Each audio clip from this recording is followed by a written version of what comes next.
जंग, प्रतिबंधों और वैश्विक अस्थिरता के इस दौर में जब बड़े बड़े देश अपनी ऊर्जा जरूरतों को लेकर के घुटनों पर आते दिख रहे हैं, भारत ने एक ऐसा दांव खेला है जिसने पूरी दुनिया का ध्यान अपनी ओर खींच लिया। ये सिर्फ एक तेल गैस खोज नहीं, बल्कि भारत के उस उभरते आत्मविश्वास की कहानी है जहां देश अब वैश्विक ऊर्जा मानचित्र पर अपनी शर्तों पर जगह बनाता जा रहा है। और इस कहानी के केंद्र में है भारत की महारत्न कंपनी ऑयल इंडिया लिमिटेड, जिसने लीबिया की धरती में छिपे ऊर्जा के नए खजाने को खोज निकाला है और एक बड़ा संदेश दिया। नमस्कार, आप देखना शुरू कर चुके हैं एबीपी लाइव। आपके साथ मैं हूं प्रिया। भारत अब सिर्फ खरीदार नहीं बल्कि खोजकर्ता भी है। दरअसल ये पूरी कामयाबी ऐसे समय में सामने आई है जब दुनिया ऊर्जा संकट की आशंका से जूझ रही है। पश्चिम एशिया में बढ़ते तनाव, खास करके हॉर्मुज जलडमरू मध्य के आसपास पैदा हुई अस्थिरता ने ग्लोबल सप्लाई चेन को झकझोर कर रख दिया। और यही वजह है कि ब्रेंट क्रूड ऑयल की कीमतें लगातार ऊंचे स्तर पर बनी हुई हैं और कई बार $100 प्रति बैरल के पार पहुंच चुकी हैं। ऐसे हालात में जब दुनिया के कई देश ऊर्जा आपूर्ति को लेकर के चिंतित है, भारत ने लीबिया में तेल और गैस की खोज कर अपनी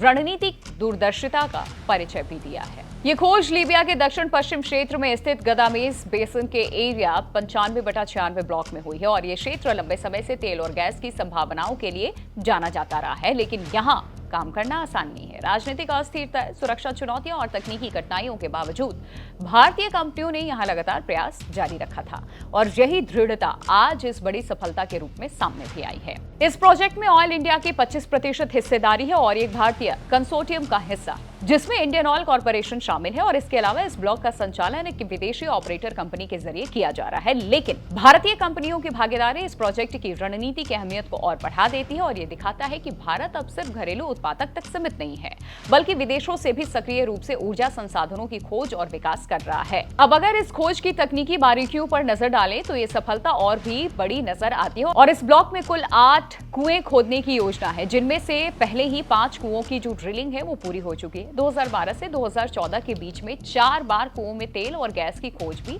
हो चुकी थी। लेकिन लंबे समय तक काम ठप रहने के बाद जब दोबारा गतिविधियां शुरू हुई तो फिर छठे कुएं की ड्रिलिंग ने नई उम्मीद भी जगा दी। करीब 8,500 फीट की गहराई तक पहुंच करके इस कुएं में तेल और गैस दोनों के संकेत मिलने शुरू हुए, जो इस पूरे क्षेत्र की क्षमता को और मजबूत करते हैं। टेस्टिंग के दौरान ये सामने आया कि जो आंकड़े हैं बेहद उत्साहजनक है। शुरुआती अनुमान के मुताबिक इस कुएं से प्रतिदिन करीब 352 बैरल कच्चा तेल और 600 से अधिक स्टैंडर्ड क्यूबिक फीट गैस निकलने की संभावना जताई गई है। हालांकि ये शुरुआती आंकड़े हैं और आगे विस्तृत मूल्यांकन के बाद ही इसका वास्तविक उत्पादन क्षमता का अंदाजा लगाया जाएगा। लेकिन ये साफ है कि ये खोज भविष्य में बड़े उत्पादन का आधार बन सकती है। इस खोज को लीबिया की सरकारी तेल कंपनी नेशनल ऑयल कॉर्पोरेशन ने ब्लॉक की 5वीं आधिकारिक खोज के रूप में मान्यता दी। ये मान्यता बेहद अहम होती है क्योंकि इससे ये साबित होता है कि ये कोई अनुमान या अस्थायी सफलता नहीं, बल्कि एक प्रमाणित और संभावनाओं से भरा संसाधन है। और इसी के बाद अब अगला कदम होगा इस खोज का विस्तृत आकलन, जिसमें रिजर्व का आकार, उत्पादन क्षमता और आर्थिक व्यवहार का भी अध्ययन किया जाएगा।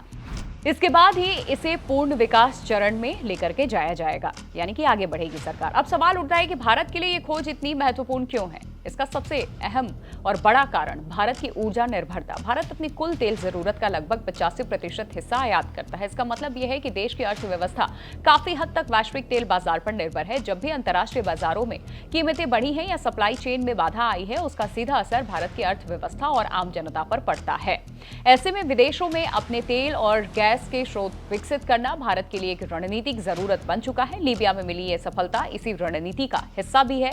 जब भारतीय कंपनियां विदेशों में तेल निकालती हैं तो उन्हें उस उत्पादन में हिस्सा मिलता है, जिससे वो अपनी जरूरत के हिसाब से इस्तेमाल भी कर सकते हैं। और इससे आयात पर निर्भरता कम होती है और देश को ऊर्जा सुरक्षा भी मिलती है। इसके अलावा ये खोज आर्थिक दृष्टि से भी बेहद फायदेमंद साबित हो सकती है। अगर इस ब्लॉक में उत्पादन शुरू होता है तो ऑयल इंडिया और उसके साझेदारों को इससे अच्छी खासी आमदनी भी हो सकती है। इससे कंपनी की वैल्यू बढ़ेगी और जितने भी शेयर धारक हैं उनको इससे फायदा होगा और भारत की विदेशी मुद्रा आय में भी इजाफा हो सकता है। लेकिन इस सफलता की असली कहानी सिर्फ आंकड़ों में नहीं, बल्कि उस जज्बे में छिपी हुई है जिसके दम पर भारतीय कंपनियों ने ये मुकाम हासिल किया।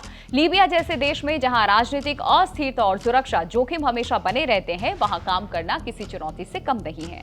इसके बावजूद भारतीय इंजीनियर्स और विशेषज्ञों ने लगातार मेहनत की और आखिरकार ये बड़ी उपलब्धि उन्होंने हासिल की। ये सफलता भारत की उस बदलती सोच को भी दर्शाता है जहां देश अब जोखिम लेने से पीछे नहीं हटता। पहले जहां भारतीय कंपनियां विदेश देशों में निवेश करने से हिचकती थी, अब वहीं अफ्रीका, मध्य एशिया और लैटिन अमेरिका जैसे क्षेत्रों में सक्रिय रूप से अवसर भी तलाश कर रही हैं। और ये बदलाव भारत को एक वैश्विक ऊर्जा खिलाड़ी बनाने की दिशा में बड़ा कदम हो सकता है। इसके साथ ही ये खोज भू राजनीतिक दृष्टि से भी महत्वपूर्ण है। जब दुनिया के बड़े देश ऊर्जा संसाधनों को लेकर के प्रतिस्पर्धा कर रहे हैं, ऐसे में भारत का इस तरह के प्रोजेक्ट्स में शामिल होना उसकी वैश्विक स्थिति को मजबूत करता है और ये दिखाता है कि भारत अब सिर्फ एक उभरती अर्थव्यवस्था नहीं बल्कि एक रणनीतिक शक्ति भी बन रहा है। हालांकि इस सफलता के साथ कुछ चुनौतियां भी जुड़ी हुई हैं। लीबिया में राजनीतिक स्थिति अभी भी पूरी तरह स्थिर नहीं है, जिससे प्रोजेक्ट के संचालन और विकास में बाधाएं आ सकती हैं। और इसके अलावा वैश्विक तेल बाजार की अनिश्चितता भी एक बड़ा फैक्टर है। अगर भविष्य में कीमतें गिरती हैं तो इस प्रोजेक्ट के कॉस्टिंग पर भी इसका असर देखने को मिल सकता है। फिर भी इन चुनौतियों के बावजूद ये कहना गलत नहीं होगा कि ये खोज भारत के लिए गेम चेंजर साबित भी हो सकती है। ये न सिर्फ देश की ऊर्जा सुरक्षा को मजबूत करेगी बल्कि भारतीय कंपनियों को वैश्विक स्तर पर नई पहचान भी दिलाएगी। तो कुल मिलाकर के लीबिया में मिली ये सफलता एक नई कहानी की शुरुआत है। एक ऐसी कहानी जिसमें भारत अब सिर्फ ऊर्जा का उपभोक्ता नहीं बल्कि उसका निर्माता और नियंत्रक बनने की दिशा में आगे बढ़ रहा है। यानी कि वो मैन्युफैक्चरिंग की दिशा में भी आगे बढ़ रहा है और इस पर कंट्रोल भी पूरी तरीके से भारत का होगा।